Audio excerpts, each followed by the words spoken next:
Myths. There are so many wine myths, wine rules, wine stereotypes. I love to slay wine myths. Myth number one: serve red wine in room temperature and super chill the whites. Wrong, flawed. When the French introduced the concept of room temperature for reds, they were talking about their own cellars under their homes in France. These subterranean cellars were between 55 and 60 degrees in temperature. It was naturally cool and moist beneath there, and that's what they referred to as optimal temperature for reds. But if you're in Tucson, Arizona, and you serve reds at room temperature, it's going to taste like cough syrup. So don't. 55 to 60. And if you're caught in a restaurant with warm red wine, room temperature wine, ask the waiter for a champagne bucket. Immerse the bottle for about 3 minutes, you're good to go.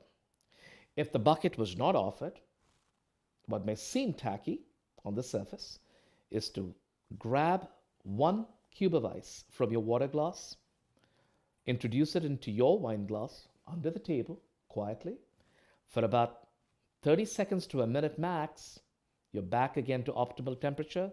Remove the ice. You've not destroyed the wine, and you're enjoying it at the perfect temperature that it should be.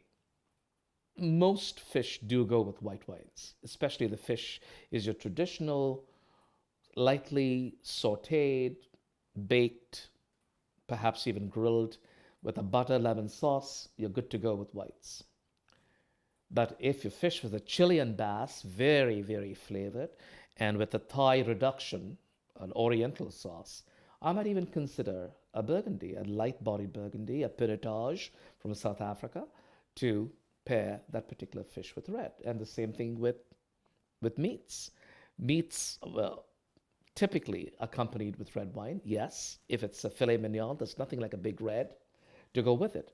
But if your meat happens to be meat in an Indian dish or a Mexican dish, you're really better off with a acidic, well-balanced white wine, like a Riesling, perhaps a Sancerre, to pair that particular meat. Whites first, reds later when you entertain. Again, yes, you may. I mean, there is some logic to starting with the lighter wines of the day and going on to the more denser wines. But it will not stop me from starting an evening with a burgundy, especially in a spring to summer transition. Sometimes I'd use port, which is typically a dessert wine, stereotypically relegated to the last wine you drink for the night. I might have it as the first wine you drink for the night because it opens up your taste buds and therefore lets you allow and enjoy the rest of the meal. Dessert wines with dessert. I could not agree with that concept at all. Dessert by nature is sweet and syrupy. Dessert wine by nature is sweet and syrupy. Two like poles repel.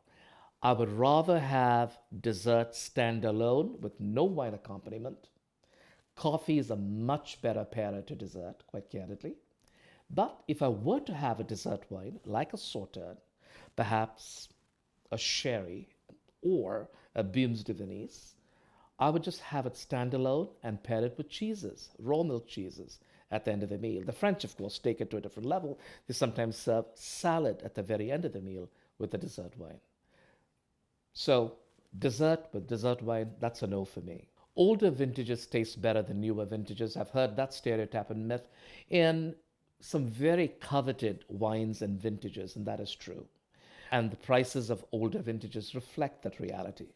But often enough, older vintages are poorly cellared.